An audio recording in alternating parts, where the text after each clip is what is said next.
1947 میں آج کی رات 27 کو پاکستان بنا تھا۔ پہلے ہم سب کو سمجھنا چاہیے کہ ایک بہت بڑی خواب کا نام پاکستان تھا۔ یہ کوئی عام ملک نہیں بنا تھا، یہ واحد ملک بنا تھا اسلام کے نام پہ، اور اس میں ایک بڑا نعرہ تھا کہ پاکستان کا مطلب کیا، لا الہ الا اللہ۔ سارے بر صغیر کے مسلمانوں کی کوششوں سے، ان کی ووٹ سے پاکستان بنا تھا۔ جو آج 20 کروڑ لوگ ہندوستان میں ہیں، ان کے جو بڑے تھے ان کو پتا تھا کہ وہ پاکستان میں نہیں رہنا، اس کے باوجود انہوں نے اس خواب کے پیچھے ووٹ دی تھی پاکستان کو۔ تو یہ ایک علامہ اقبال کی جو خواب تھی وہ ہمیں سب کو سمجھنا چاہیے، کیونکہ جو ایک قوم اپنے نظریے کو کھو بیٹھتی ہے وہ قوم کا وجود ختم ہو جاتا ہے۔ تو ہمیں پہلے سمجھنا چاہیے کہ بہت بڑا پاکستان کا جو خواب تھا، ہمیں اپنے مقام کا سمجھنا چاہیے۔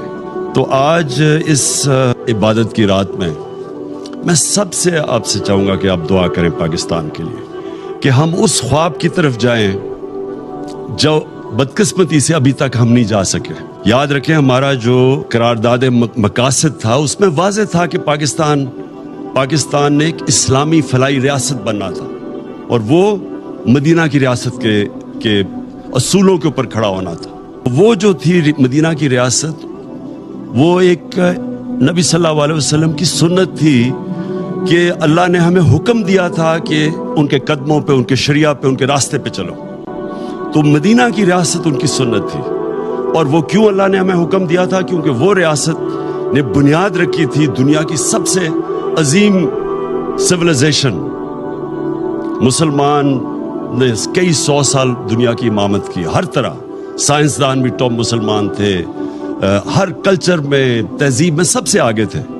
تو اس کی بنیاد رکھی گئی تھی مدینہ میں۔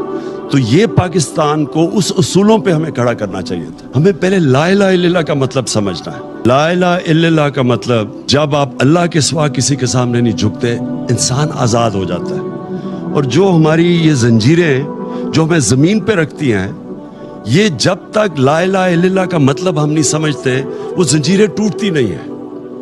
تو ایک انسان اپنے پورے مقام پہ نہیں پہنچ سکتا۔ سب سے بڑی زنجیر ہے خوف کی زنجیر، موت کا ڈر کہ جی مجھے کوئی ذلیل کر دے گا۔ اللہ نے اپنے ہاتھ میں ذلت رکھی ہوئی ہے۔ رزق کا ڈر کہ میری روزگار نہ چلا جائے۔ یہ سارے وہ خوف ہیں جو انسان کی پرواز روکتے ہیں اوپر۔ تو جو چیز انسان کو روکتا ہے اپنے مقام پہ پہنچنے کے لیے، وہ لا الہ الا اللہ ایک ایسا چیز ہے جو سب کچھ توڑ دیتا ہے، وہ زنجیریں توڑ دیتا ہے۔